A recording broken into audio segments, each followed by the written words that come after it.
está doña Rosa, don Paco? ¿Cómo andan? ¿Bien?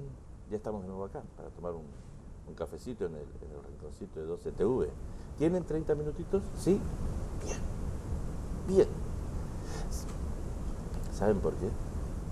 Porque hoy vamos a tocar un tema que estoy seguro que va a ser de vuestro interés. La educación. ¿Seguimos educando de la misma manera que hace unos años? ¿Está fallando la educación? ¿Cambió la educación? ¿Cambiaron los chicos? Yo a veces escucho la frase esa de los chicos ya no son como los de antes. La pregunta es, ¿y los padres? ¿Somos como los de antes? ¿Qué es lo que falló? ¿La pizarra sigue siendo la misma o no? Porque ahora está el ordenador. ¿La tiza sigue siendo la misma o no? Porque ahora hay los marcadores electrónicos. ¿Cómo nos hemos adaptado a todo esto? Para tocar este tema está con nosotros Rafael Araujo. ¿Cómo está, Rafa? Muy bien, Teddy. ¿Qué confianzudo el periodista decir Rafa así de entrada? Di que sí, di que sí. ¿Qué cosas es? Si hay que tomar un café hay que estar relajado. Rafa, tú eres exactamente, tu nombre completo es Rafael Araujo Montaud. Y tú eres exactamente integrante de... Soy el presidente de CC Alicante. CC es la Confederación Española de Centros de Enseñanza. Confederación Española de Centros de Enseñanza. Es una patronal que recoge los intereses de los centros educativos concertados y que a nivel, por ejemplo, autonómico representamos a 245.000 alumnos, 15.000 docentes, 10.000 personal de administración y servicio, es decir, que junto con otra patronal amiga y compañera que es Educación y Gestión, representamos el mundo de la enseñanza concertada. Oye, números importantes. Sin duda, sin duda. Muy importante. Y además la enseñanza concertada, como yo suelo decir, si no existiera, habría que inventarla. Porque aparte del resultado, que eso es evidente, por ejemplo, con las últimas pruebas de evaluación diagnóstica, el presupuesto que ahorra al Estado es indudable. Darte un dato, hoy salía un estudio de la patronal nuestra que del orden de 6.000 millones de euros ahorra el Estado al tener la enseñanza concertada funcionando. Rafa, ¿cómo estamos en la educación? Hombre, en la comunidad autónoma valenciana, francamente, a nivel de recursos, estamos bien. Esta es una comunidad autónoma, yo ya lo he repetido, envidiada y envidiable. Envidiada por el clima, por su gente, por su cultura, y envidiable porque tenemos unos recursos que en otras comunidades autónomas no existen. Nosotros tenemos concertado el bachillerato, eso permite que un alumno pueda ir de la educación secundaria obligatoria a la universidad sin tener que hacer los padres un desembolso importante. Tenemos el concierto de educación infantil del segundo ciclo, lo que se llama de 3 a 6 años, con lo cual prácticamente un niño o una niña con 3 años ya tiene garantizada el poder asistir a un centro educativo hasta los 18. Y ahora andamos para que las escuelas infantiles, que son unos centros que yo creo que no reciben el reconocimiento social que se merecen, estamos trabajando para que ellas puedan tener no solamente el bono escolar, que es una ayuda importante, sino el concierto educativo de 0 a 3 años. Por lo tanto, creo que en cuanto a recursos, estamos bien. Si me preguntas en cuanto a resultados, pues creo que hay una asignatura pendiente, no por parte de las administraciones educativas ni locales ni autonómicas, sino las gubernamentales. Yo creo que el problema de la educación es la gran asignatura pendiente de la democracia española. Llevamos 40 años y todavía no hemos sido capaces de sentarnos a negociar una única normas y reglas que garanticen el éxito que necesitamos. Te voy a contar para que los telespectadores lo puedan entender.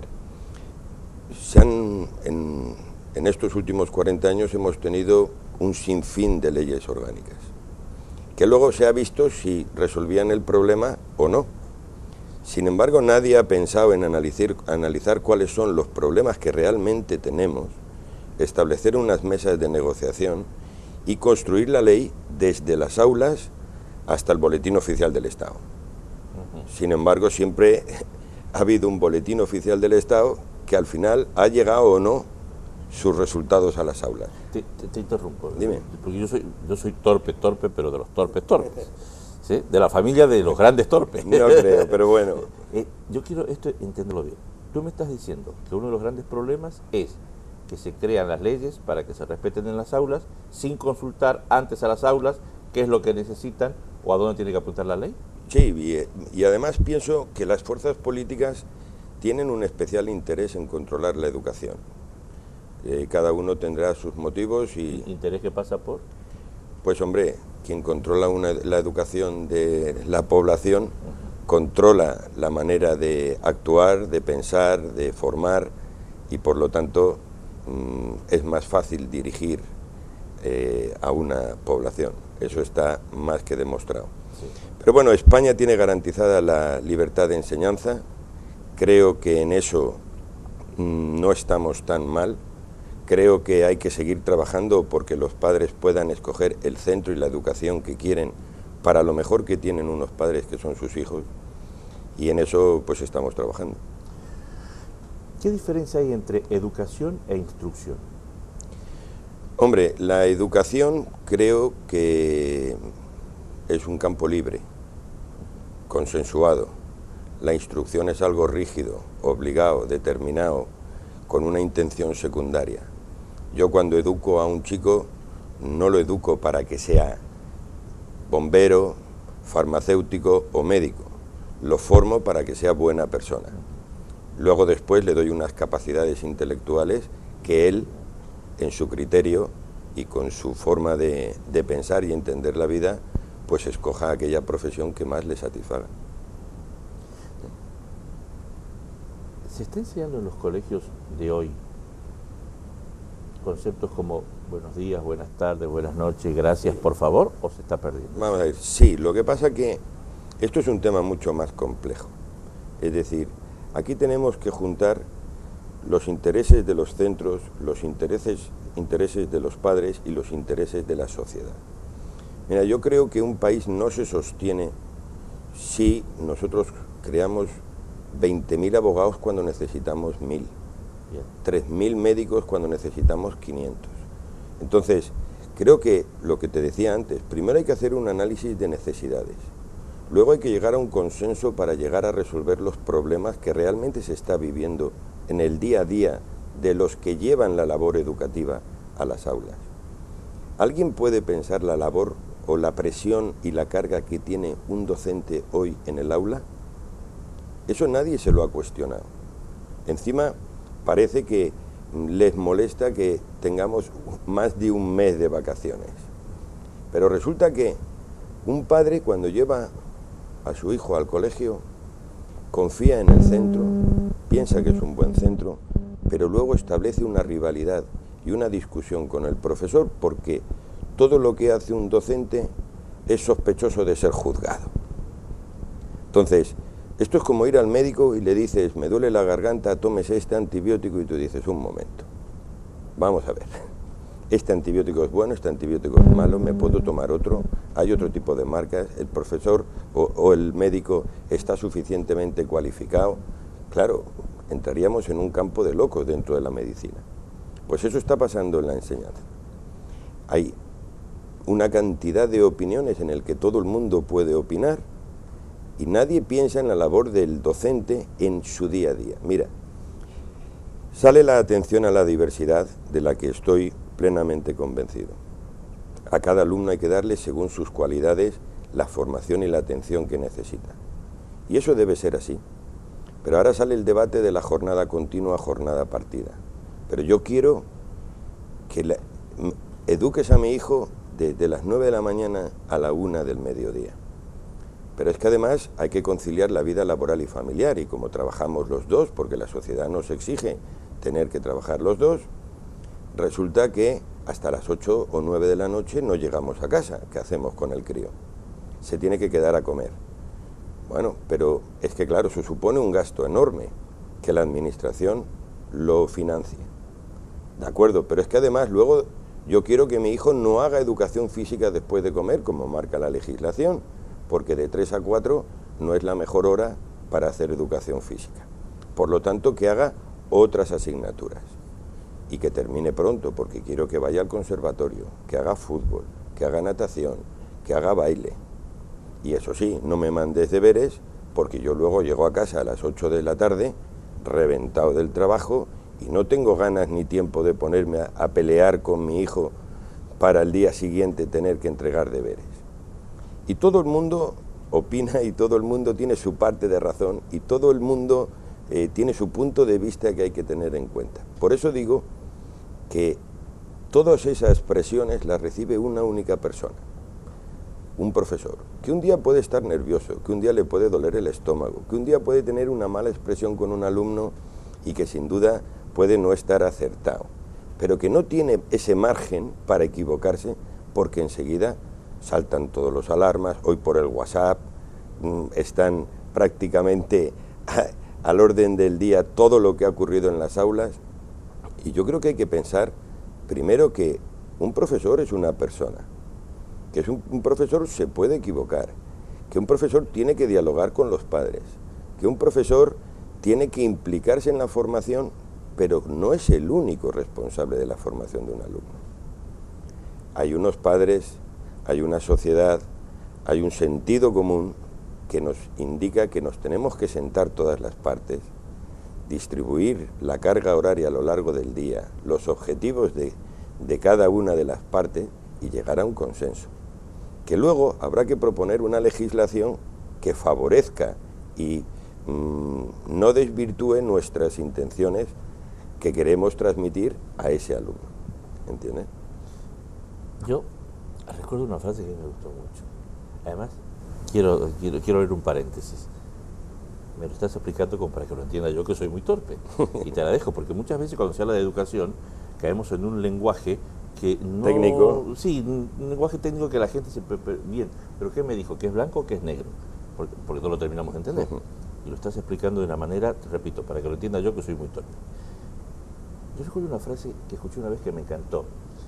Un padre le reclamaba o le decía a un profesor que el colegio lo había defraudado porque él le había enseñado a su hijo que la escuela era su segundo hogar.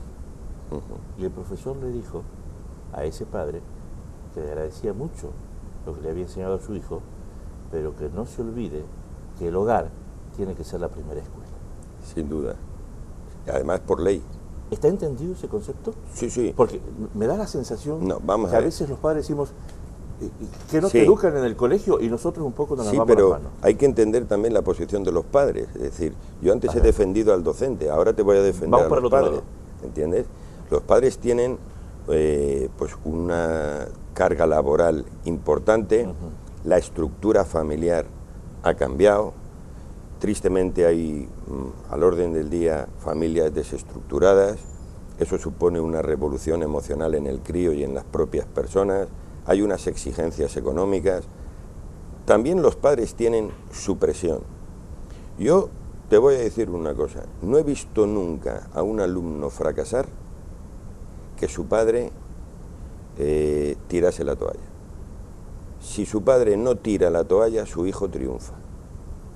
Pasarán momentos difíciles, habrá dificultades, pero si un padre se comunica con su hijo y ambos, cuerpo a cuerpo, consensúan con el profesor, se esfuerzan, trabajan y tiran para adelante, el éxito está garantizado. ¿Eso qué significa? Lo he comentado antes, que el padre tiene que tener confianza en el profesor. Hemos pasado de el docente decirle al chico, se lo voy a decir a tu padre, al chico decirle al docente, ahora se lo voy a decir a mi padre. Buena síntesis esa. Claro. Es buena síntesis. Entonces, ¿qué pasa? Que, bueno, son muy pocos los padres que tienen desconfianza con los docentes. Esto hay que decirlo, pero son los más sonados. y cuando digo los más sonados, son los más llamativos, sí, sí, no sí, en tono sí, sí, peyorativo. sí, sí, sí, sí. Pero creo que a esos padres, cuando un padre se enfrenta a un fracaso escolar de su hijo, o vea o no esté de acuerdo de las reacciones que está teniendo su hijo, tiene que solicitar ayuda al docente, a los departamentos de orientación, a los compañeros de clase, a quien tenga que formar parte de la vida diaria de su hijo y hablar claramente de lo que le pasa, de lo que piensa y de posibles soluciones, que los padres hoy en día también hacen grandes esfuerzos por los hijos, aunque parezca que todo el mundo trabaja y no los atiende.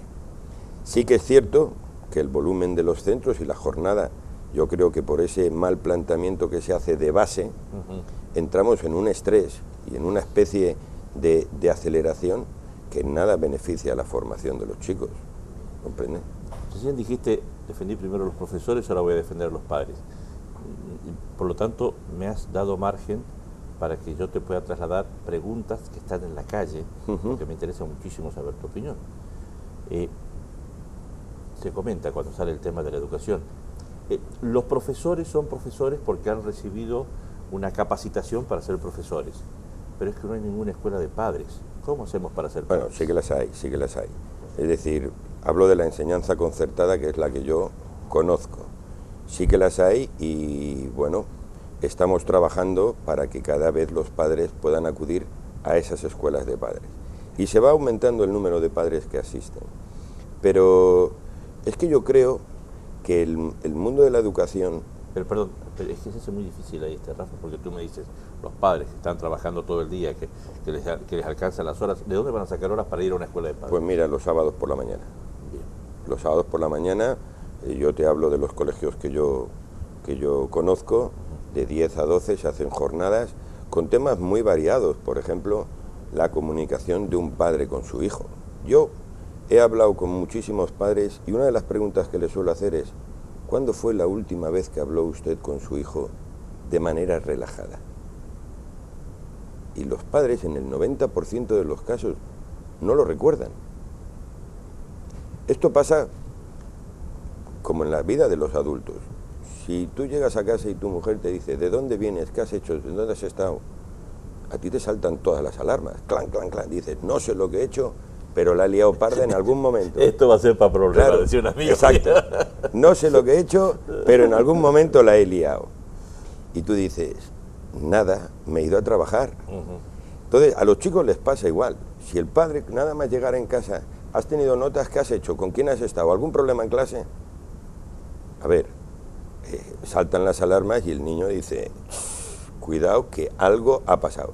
Y como muchas veces algo ha hecho, porque son críos y la tienen que hacer, porque ese es el mundo juvenil, pues entonces viene algo va a pasar. Si por el contrario llega y dice: venga, campeón, siéntate, vamos a comer y vamos a charlar, y empieza el padre diciendo: hoy he tenido un lío con mi jefe porque mira lo que ha pasado, porque cuenta, pum, pum. Y después de comer dice: bueno, campeón, ¿y tú en el cole qué tal? Y entonces es cuando el alumno, de manera distendida, pues mira, hoy ha pasado esto, fulanito ha tirado una tiza, el profesor pensaba que era el otro, y el padre puede tener acceso a su hijo. Una educación sin comunicación no puede llegar nunca a buen término. Y para eso hay que bajar a la arena, para eso hay que dedicar tiempo, para eso no se trata de pagar un recibo y de que vaya al fútbol, que vaya a natación y mi hijo aprenda inglés. Y hay que tener también momentos de diálogo, de calma. Padre que se va a pasear y le dice a su hijo: venga, campeón, vente conmigo, aunque sepa que después le va a sacar cualquier cosa, porque los críos son así, ¿no? Es lo que toca. Es lo que toca. Entonces, esa comunicación yo creo que es fundamental a la hora de... Y los padres, a veces por la situación que viven, pues les cuesta. Rafa, ser padre es una cuestión de ser buen padre es una cuestión de buena memoria, es decir, recordar nosotros que estamos con más de 40 años, lo que hacíamos cuando teníamos 15 o 16. No. Buen padre es todo padre. Bien. Buen padre es todo padre. Otra cosa es que tenga buenos resultados o no. ¿Comprende? Es que le pones matices importantes. Claro. Es decir, yo no puedo pensar nunca que un padre pueda hacer algo en contra de su hijo solo por su condición de padre. Pero a veces puede ser sin darse cuenta. No, se puede equivocar. Claro. Se puede equivocar, sin duda. Yo me he equivocado. Y me he equivocado además en numerosas ocasiones. Lo que pasa es que uno tiene que tener la capacidad de, antes, darse cuenta de que se ha equivocado, informarse, dedicar tiempo, hablar, comunicarse, consensuar, llegar. Yo recuerdo que con mi padre, militar, yo cuando era joven, digo, me voy de acampada. Las 3 primeras veces me dijo que no. Después estuve como un año sin pedirle más permiso. Y un día llegué y le dije, ¿me voy sí o sí? Y me contestó mi padre, podrías haberte ido un año si hubieses insistido igual. ¿Entiendes? Es decir, que muchas veces los padres forzamos la situación un poco por egoísmo. A ver hasta dónde llega el chaval. Exacto, por comodidad, y luego pues aparece ya el hombre que te das cuenta que empieza a tener su criterio, que quiere imponerse y que ha demostrado tener responsabilidad para asumir aquello que hace un tiempo le decías que no. Y entonces creo que es tan importante dejar que los hijos vayan evolucionando por sí mismos y vayan aprendiendo, y como el estar al pie del cañón, estar pendientes, dedicarle tiempo, hablar con ellos, pues es un conjunto de muchos factores. Pero un padre es buen padre siempre por su condición. Bien. Papá es el que pone el que dice sí, no, el que da permiso, no da permiso, y mamá es la que dice, pobre el nene, tratémoslo con cariño, o se ha roto ese modelo. Vamos a ver, yo siempre he dicho que el padre es el Tribunal Supremo. Cuidado con lo que contesta, que pueden encender todas las alarmas. Lo van a entender perfectamente. Yo creo que en la cabeza del crío, de la cría, ajá, el padre es el Tribunal Supremo y la madre el Tribunal de primera instancia. Bien. Pero no uno más importante que el otro, ajá, sino es secuencial. Bien. Es decir, las madres con una mirada saben lo que le pasa al hijo. Las madres simplemente por cómo llegas a casa sabe, te podría hacer una radiografía de tu estado de ánimo. Entonces es la primera que entra en contacto y la que entra en debate. ¿Qué ocurre? Pues que tradicionalmente el padre ha representado la autoridad, el padre ha representado la firmeza, y entonces cuando la madre se ve que ya o no le quedan recursos o simplemente no quiere discutir más, dice, bueno, ya vendrá tu padre y luego se lo diré. Cuando venga tu padre, efectivamente. Pero bueno, generalmente eso es, ya te digo que... ¿Pero se rompió ese modelo o no? Sí. ¿O sigue? Sí. Yo creo que hoy en día, afortunadamente, los padres entran en consenso, los padres participan más de esa primera instancia, y por lo tanto, algunos hasta por obligación, porque son familias que se han dividido y les toca asumir esa labor, y además lo están haciendo con éxito y con ilusión y con ganas, lo cual creo que es importante para los tiempos que vivimos. No me dijiste, o quizás sí, yo no lo entendí, el tema de los horarios de los coles. ¿Vamos? ¿Volvemos a ir o lo hacemos todo continuo? No, una cosa es continuo y otra cosa es comprimido. Es decir, yo soy partidario de la jornada continua desde las 9 hasta las 5. Yo creo que el alumno... ¿Ese sería tu modelo ideal? Sí, desde las 9 hasta las 5. Pero hay que consensuarlo con los colegios, con los centros educativos, porque dicen la argumentación de los defensores de la jornada continua de 9 a 1, por ejemplo, es que por la tarde no se rinde. Ahí ya creo que se demuestra un desconocimiento, porque cuando se planifican los horarios y las programaciones en los colegios, estamos hablando de sesiones de 45 minutos. Difícilmente en 45 minutos un alumno puede entrar a estudiar una asignatura. Los pequeñines sí, porque el contenido es pequeño, pero en quinto y en sexto, y además ahora con la LOMCE, el nivel ha subido considerablemente, y me parece que 45 minutos no dan para un rendimiento académico adecuado. Pero a lo que voy, por las tardes no se da educación física, por lo tanto no se corre el riesgo de cortes de digestión. Tú y yo hemos pateado la pelota, vamos con el último bocado aquí, sí, señor, y a Dios gracias no ha pasado nunca nada, ¿no? Pero bueno, ahora vienen las tendencias modernas, los nuevos planteamientos, de acuerdo, y se dan clases de plástica, clases de inglés, clases de asignaturas relajadas, se da religión, se da... Es decir, ¿de verdad que de 4 o de 3:30 a 5 no se puede trabajar con un alumno? Pero veamos las consecuencias que tiene el suprimir esa jornada.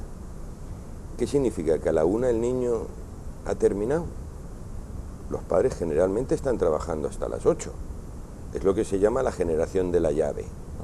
El niño llega, pum, entra en casa, se encuentra el tupper, come, son las 2:30 o 3 de la tarde y hasta las 8 ¿qué hacen esas 5 horas?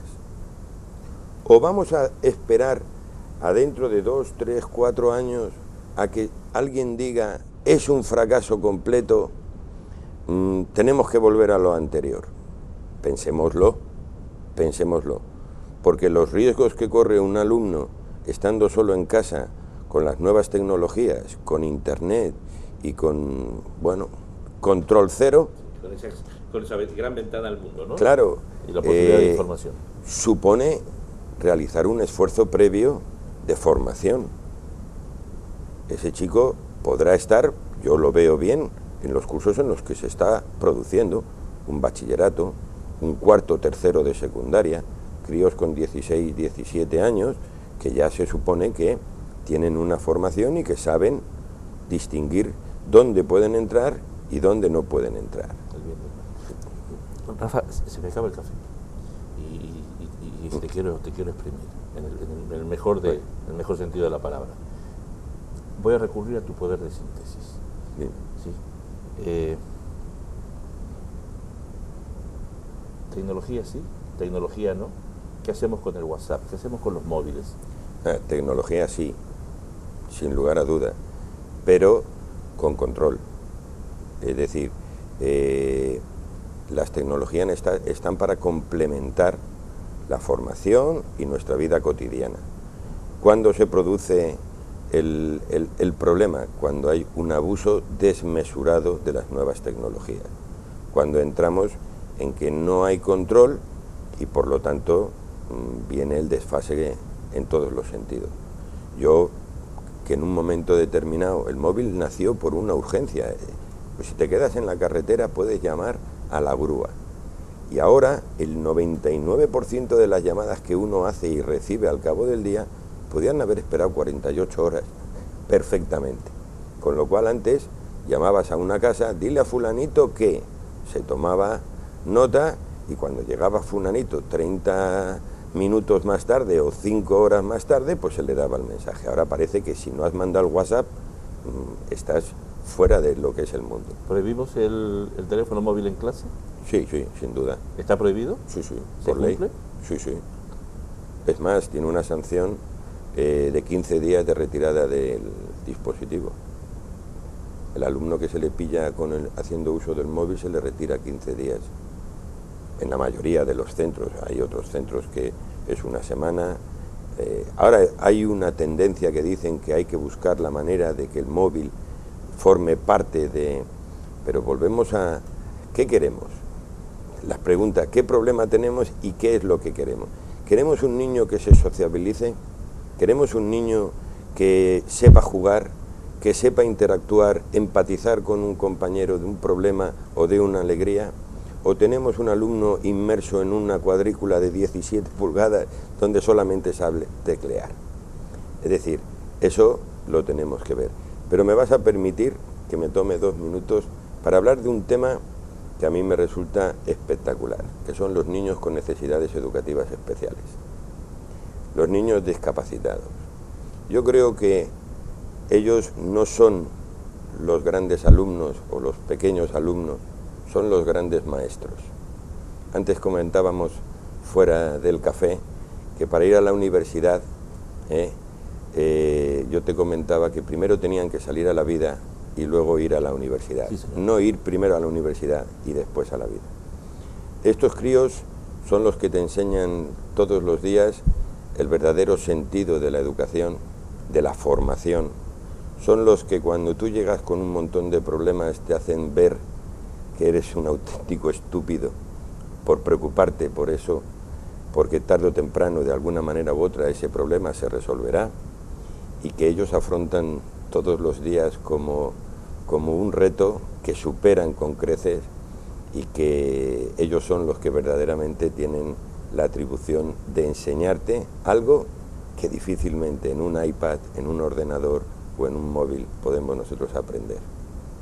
Esos son los verdaderos maestros de hoy en día, y esos son los que tenemos que aprender cada día y cada minuto de ellos. Creo que luego tienes un invitado que te va a hablar mejor que yo de ellos, porque los vive día a día, y esa es la gente que transmite valores, que transmite principios y que saca lo mejor de uno mismo cuando está con ellos. ¿Te emocionaste? ¿Te emocionaste?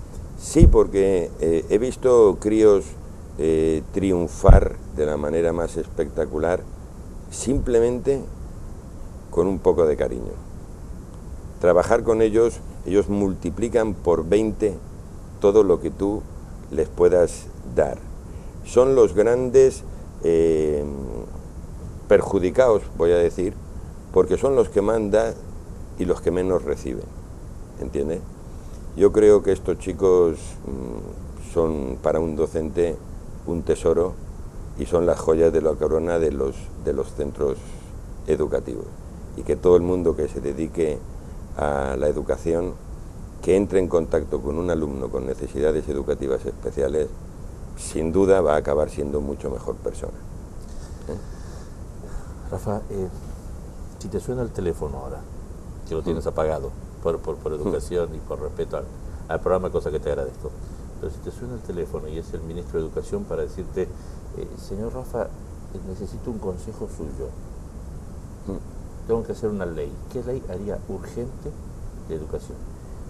Hombre, una ley plural, una ley que permitiera a los padres escoger el centro que desean, una ley que dé respuesta a las necesidades sociales y académicas de cualquier chico que quiera estudiar o que tenga que estudiar, y sobre todo una ley que permita que cada día tengamos mejores personas.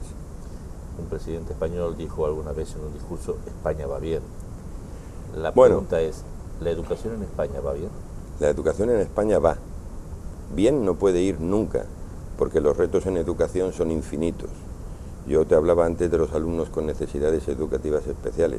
Mientras que quede un solo alumno sin desarrollarse al 100%, sin tener las oportunidades para poder llegar al 100% de sus capacidades, la educación no puede nunca tocar techo. Mira, hay una cosa que a mí me altera. Es cuando la gente habla de la integración como un regalo a los niños de educación especial o a los niños con necesidades educativas especiales.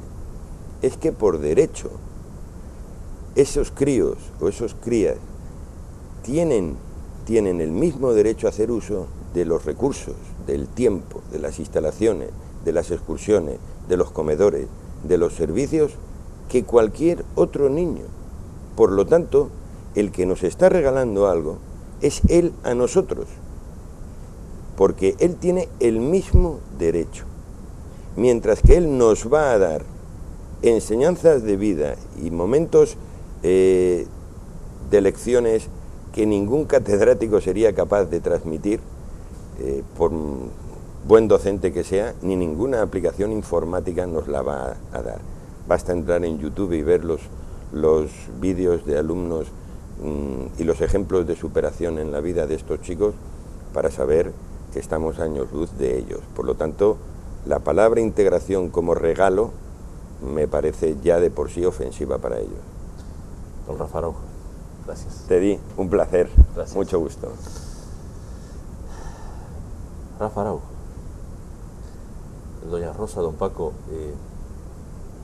hemos hablado de educación, pero como se habla en un bar, porque en definitiva los rinconcitos de 12TV es un pequeño barcito donde tomamos un café con buenos amigos.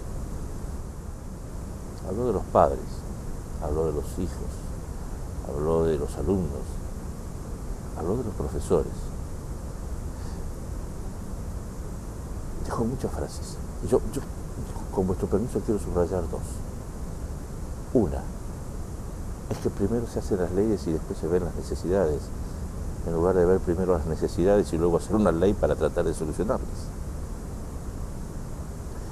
A quien corresponda, téngalo en cuenta. Téngalo en cuenta. Y la segunda frase que me encantó, me fascinó, me llegó al tontito este que tenemos acá. Los niños discapacitados son los que más dan y los que menos reciben. Para tenerlo en cuenta. Gracias por tomar un café con nosotros, como siempre. Han sido ustedes muy amables.